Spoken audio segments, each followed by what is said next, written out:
On this week's episode of The Pulse, get a chilling glimpse into the upcoming documentary Frozen Prairie. And get a look behind the lens as we sit down with the filmmaker himself in an exclusive studio interview. I'm Molly Bruton. And I'm Maura Staples. These stories and more on Sacred Heart's very own monthly news program. You're watching The Pulse. From Sacred Heart University in Fairfield, Connecticut, this is The Pulse. Spring has sprung, but not in Yellowstone National Park, where Sacred Heart students spent the winter photographing wild bison in below zero temperatures. This is the first look at Frozen Prairie, his upcoming documentary on the ecological importance of our national mammal. Senior producer Colin Mora has the story.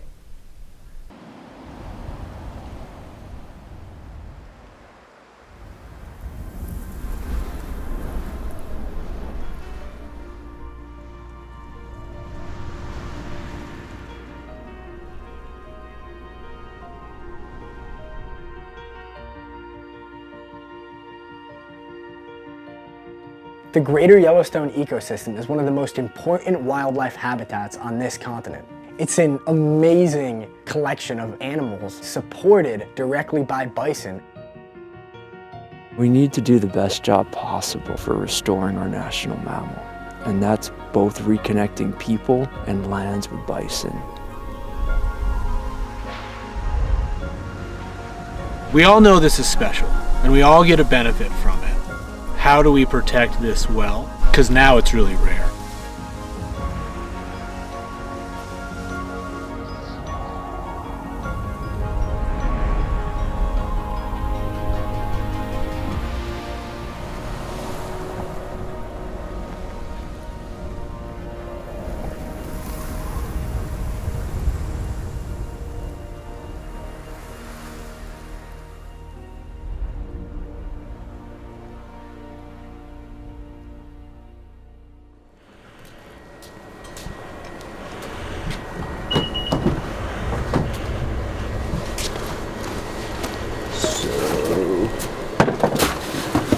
Bear spray and that's camera gear and things you want to just easy access straight up into the tent. Our journey began in Colorado, where I met up with Carter to embark on this expedition. The northernmost reaches of the plains was probably the most treacherous weather we encountered. Temperatures were consistently below zero. We were getting blown all over the place by winds that were in excess of 50 miles per hour. It was crazy.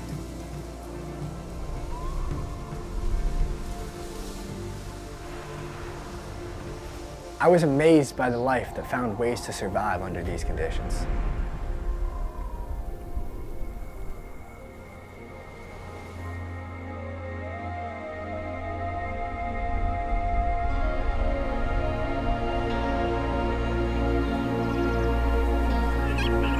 At 22 million acres, the greater Yellowstone ecosystem is one of the largest nearly intact temperate ecosystems on the face of the planet. Yellowstone sits above one of the largest volcanic systems on Earth, an active supervolcano that heats the park's 10,000 hydrothermal features and 500 active geysers. As the seasons change, the landscape turns white. Winter in Yellowstone offers a stark contrast to its busy summer season.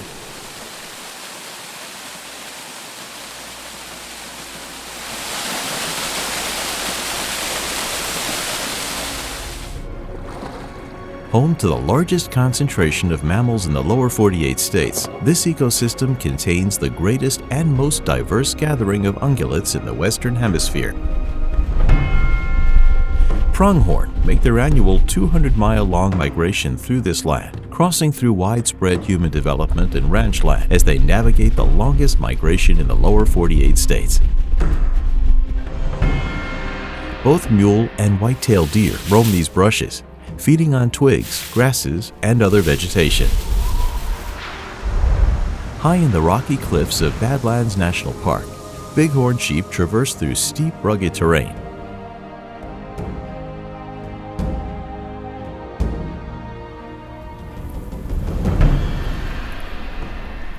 In the Tetons, moose and elk gather in massive numbers.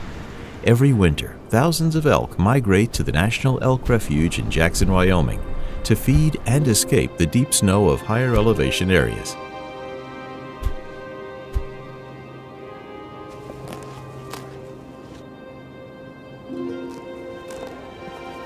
The tallest land mammal in North America, bull moose, typically drop their antlers in January.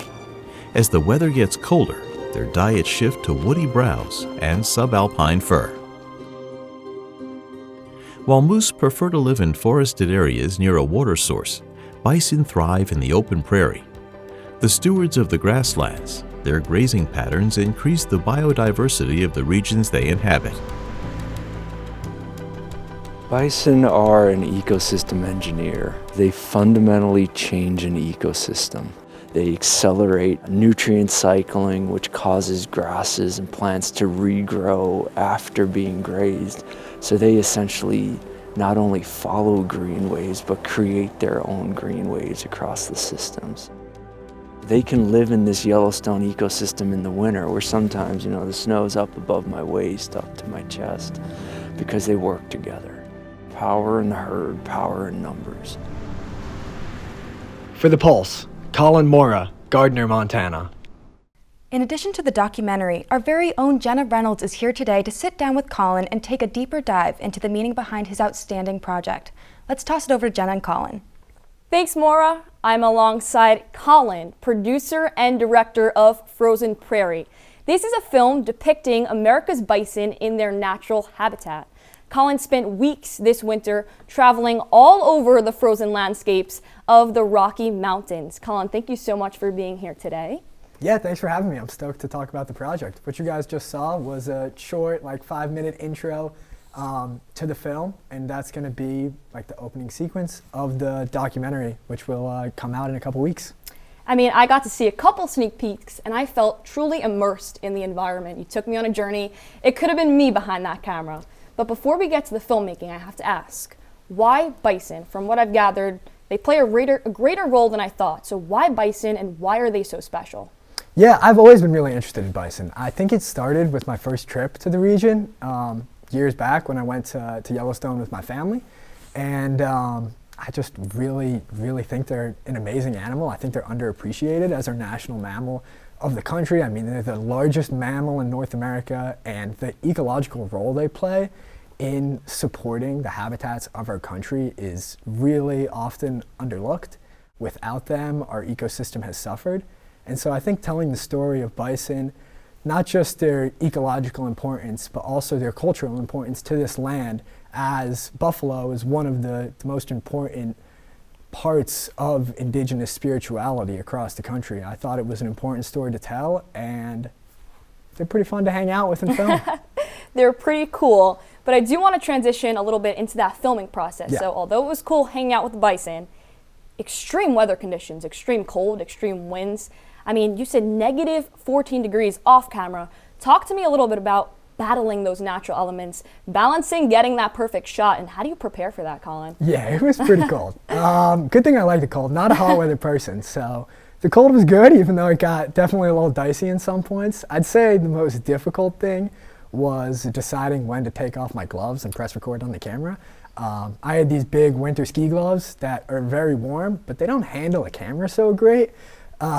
So every time I wanted to film the bison, it was kind of how long can I have my hands out in this weather before they start to get too cold? So it was kind of just playing a little game of keeping the gloves on versus keeping the gloves off.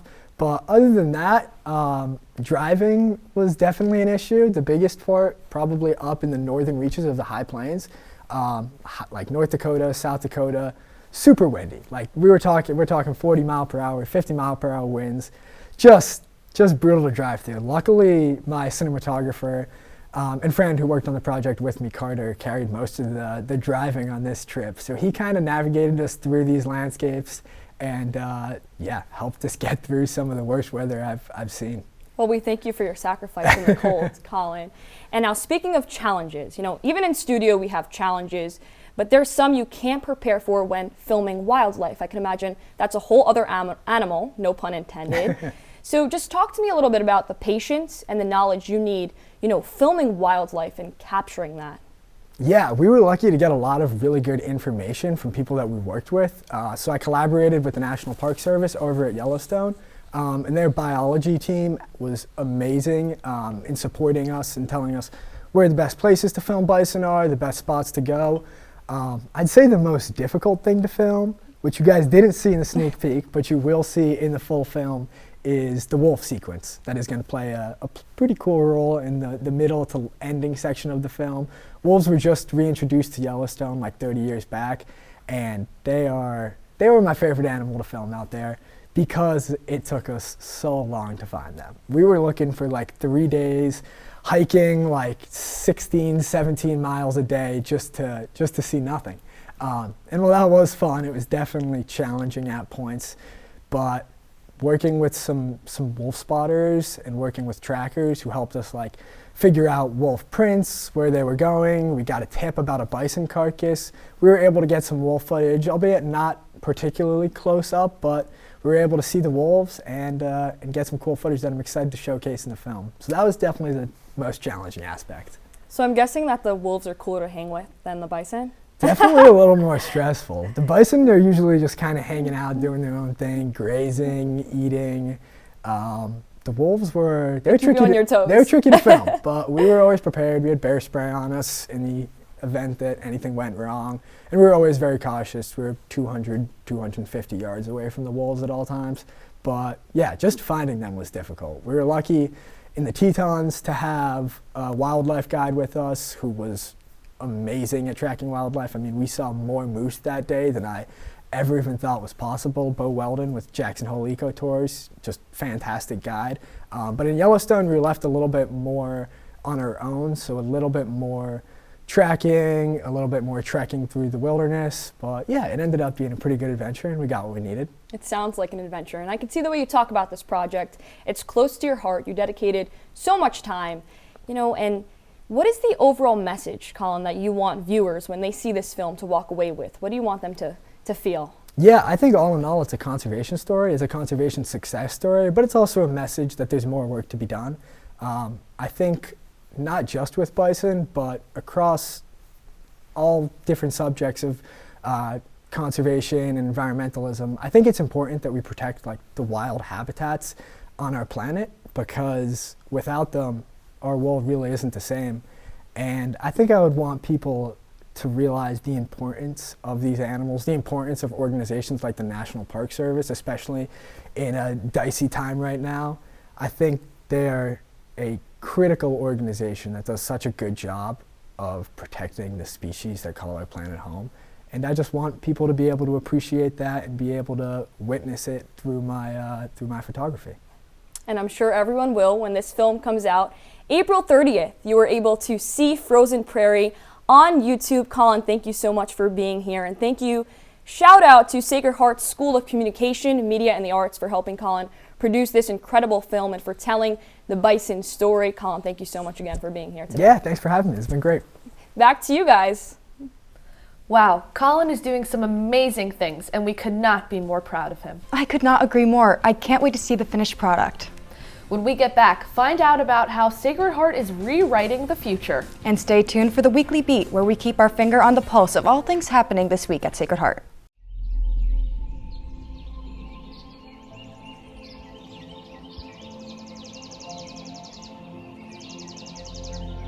A flyway is like a superhighway for birds. It's an area where huge numbers of birds move from one place to another in migration.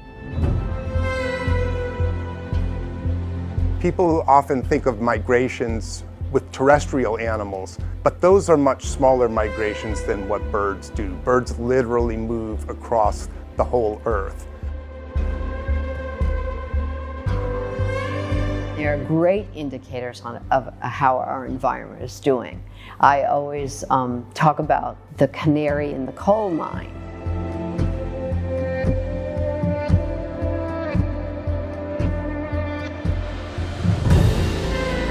stopover habitat is disappearing faster and faster. The birds are finding fewer and fewer places that they can stop in, and that's leading to a decrease in the populations of many of these migrant birds.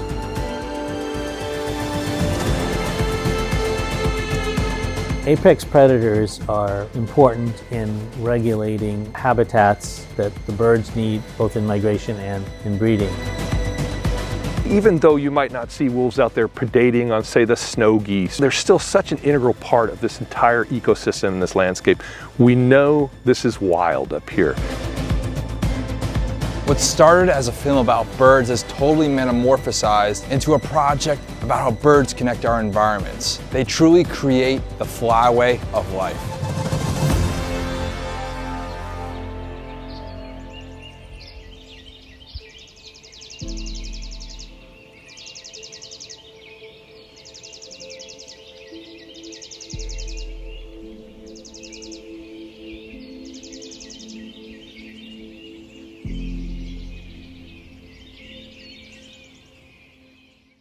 Welcome back to The Pulse. Big changes are underway as Sacred Heart University takes a bold step into the future of local education. The university has officially acquired Notre Dame High School, now rebranded as Notre Dame Prep. But this is more than just a name change, it's a creative collaboration that's already making waves. SHU's literary magazine, Heartlines, is partnering with the prep school to spark student voices and amplify young writers.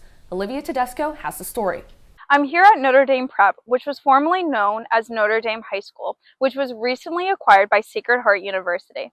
The transition marks a milestone, not just for the high school itself, but for the university. Sacred Heart University completed the sale of Notre Dame Catholic High School to the university on July 1st. The two institutions have had a long-standing history of cooperation and partnership.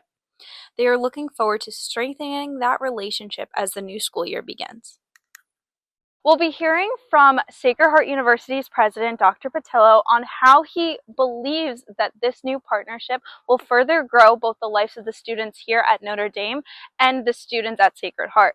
We'll also be hearing from a senior editor of the Heartlines staff and hear how their collaboration is inspiring students' growth and creativity.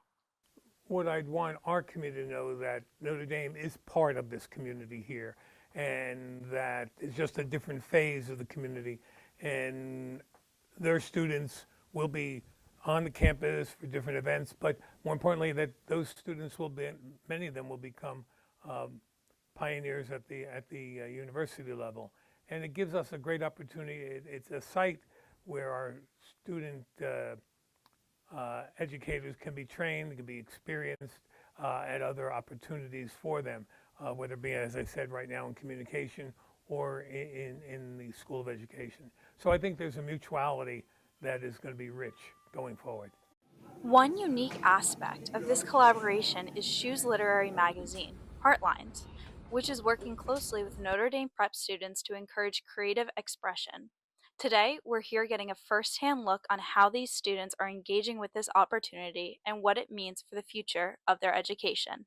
So I'm a senior editor for Heartlines. First semester, I was an editor for fiction, and this semester, I'm one of the main editors for poetry. And I got involved because I love creative writing. I never had a chance to do much of it in high school, and I really enjoy being able to read other people's work and create my own. Well, the only thing I want to say to those future pioneers is that you're most welcome to move upstairs. For The Pulse, Olivia Tedesco. With so much going on at Sacred Heart, you won't want to skip a beat. Now let's toss it over to our tag team with the Weekly Beat. Welcome back to the Weekly Beat, brought to you by The Pulse. Here's everything happening this week at Sacred Heart. The graduate admissions team will host a session focused on health professions program. This is an opportunity to learn about graduate studies and at SHU and explore programs of interest. The session will be held at West Campus. For more details and registration, visit the Sacred Heart University graduate admissions page. Sacred Heart University will host their academic festival from April 21st to the 25th at West Campus. The event showcases student research through posters and presentations across campus, and you can visit the academic festival page for details. On April 22nd from 7 to 8 p.m., there will be a video chat titled First Year Transition. This session will provide detailed information on how SHU supports first-year students with specially designed programs, individualized resources, and community-building initiatives. This is a great opportunity for incoming students to learn about what to expect in their first semester at SHU. Details can be found on the Sacred Heart University video chat page. Join the student events team on Tuesday, April 23rd from 10:10 to 11 p.m. at the Edgerton Theater. It's a late night bingo bash with fun prizes, good vibes, and a perfect study break. Bring your friends and your lucky charm. You might just win big. Next, don't miss the spring kickback on Thursday, April 25th from 3 to 7 on Upper Quad, hosted by the student government and the class of 2026. This event features barbecue, sweet treats, Fairfield Boutique pop-ups, and a performance by Voltage, and a live DJ. Come eat, chill, and vibe before finals hit. Finally, the Great American Songbook. Catch the SHU choral program at the Edgerton Center on Saturday, April 26th at 4 p.m. For an incredible musical performance, tickets are just $5 for SHU students. Come support your fellow pioneers and enjoy a beautiful show. That is all we have for this week's Weekly Beat. Stay up to date on all things Sacred Heart by following us on social media at The Pulse SHU. Thanks for tuning in. Let's toss it back to you guys in the studio. Thanks, guys. When we get back, get a look into how the Sacred Heart Clawda dancers brought a piece of dingle back home. And get the play-by-play on Sacred Heart Sports. The pursuit of truth and knowledge. Recognition of dignity and worth of every human being. Promotion of the common good of society. We're always evolving. Your passions should always change, right? Not to say that you should throw away your old passion. You know, they root you, they make you who you are. If I ever want to progress in life, I know that I have to learn new things, be understanding of different cultures, different backgrounds, different interests. The lessons I learn at Sacred Heart can help me make a meaningful impact that it will lead me to do work that is good for every single person in the world. I'm drawn to writing socially impactful pieces because theater, it speaks to broad audiences. They can learn from the piece, or they might sit there and say, I've been through that. Even if it's just one person, I feel like then it was a successful piece. You are not only going to learn from other students, but you're going to learn about yourself. I was always asking why, and I saw that with molecular and cellular biology, you go to the smallest detail of that why. In my future path, like, I hope to answer more of those whys.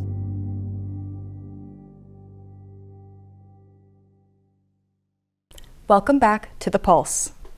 In case you missed it, Sacred Heart's Clawda dancers are back from Dingle and took to the Edgerton stage. Their latest show opened with a new piece, choreographed by the critically acclaimed Trinity Irish Dance Company, which had a residency at SHU in the fall. Here's a behind-the-scenes look at the making of in Trinity.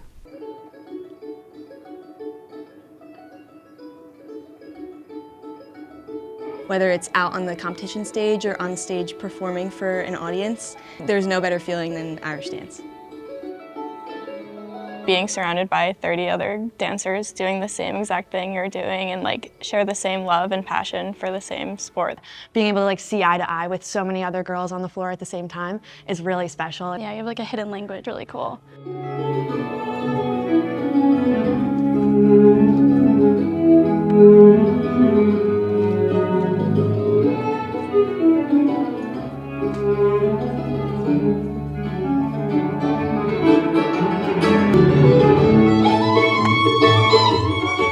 Irish dancing makes me feel extremely lucky and grateful, especially after doing it for 10, 11 years, that I still get to do it in college, and there really is no better feeling than being on stage performing. Leaving high school, especially because it was in the middle of COVID, I really didn't feel like it was time for me to hang up my shoes, and I didn't want to stop dancing because it was something that had been such a constant for me my whole life. So having a program like this and other people who totally understand what Irish dance means to me and we all share the same love has been game-changing throughout college, and it's my favorite thing to do on campus.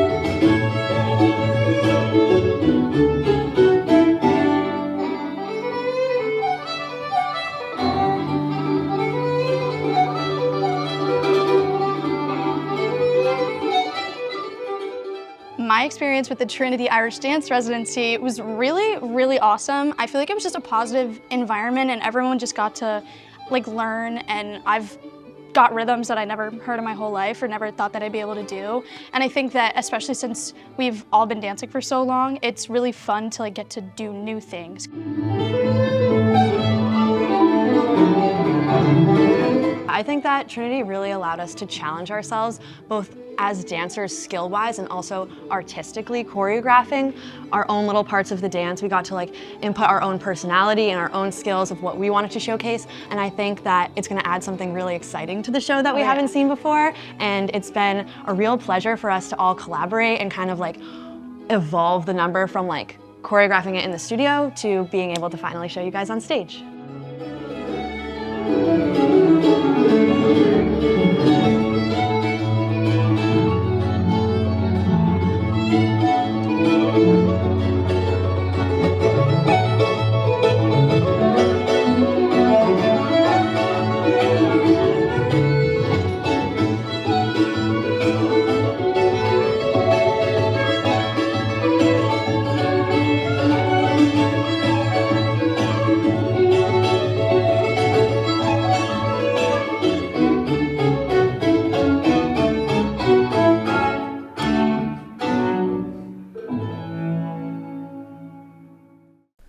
Did I just see you dancing in that last story? You did. I am a proud member of the Claudia Dancers. No way. How was the show? It was amazing. It was a fun night full of culture, music, and of course, dancing. As the temperature begins to rise, so does the action on the field. Here's our very own Jake Walsh with this week's Sports Roundup. As we inch closer to the end of the school year, some of our spring sports teams are in the middle of their seasons. The Pioneer baseball team is 15-16 and will start off the week with a Tuesday matchup against the University of Massachusetts, then head to New Jersey to take on Rider for a 3-game series starting on Thursday. Softball is currently 16-19 after 2 tough losses to Manhattan College. The Pioneers will return home Tuesday to play a doubleheader against Fairfield University and finish the week off against Marist on Friday. The men's lacrosse team has been on fire. They are on a 5-game win streak and have won their last 10 games at Campus Field. Their overall record is 9-2, and they are currently 5-1 in conference play. They are tied in the MAC standings for first place with 2 games remaining. They look to stay on top of the MAC conference. The women's lacrosse team is currently 5-7 after a dominant win against Rider on Wednesday. Over the weekend, they played Merrimack College at home and won. They will then play against crosstown rival Fairfield University on Wednesday. To keep in touch with all your favorite Pioneer sports, check out Sacred Heart's new streaming service, Pioneers Plus. This is a great way to watch your favorite SHU sports teams and keep up with all the action. That's all for this week on SHU Sports Roundup. I'm Jake Walsh. Back to you guys. Wow, it looks like our lacrosse teams have been on fire recently. So true, Maura. We are wishing all the luck to our Sacred Heart teams as they finish their season strong.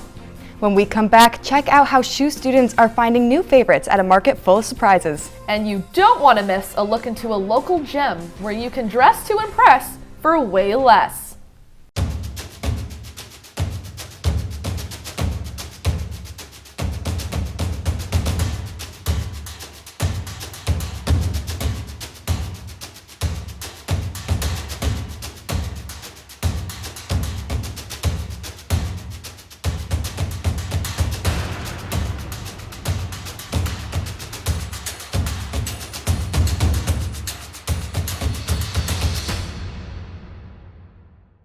Welcome back to The Pulse. One person's clutter is another person's treasure. At Sacred Heart's first ever flea market, campus groups are turning unwanted items into new finds, bringing the community together and giving secondhand goods a fresh start. Danya Jadan has the story.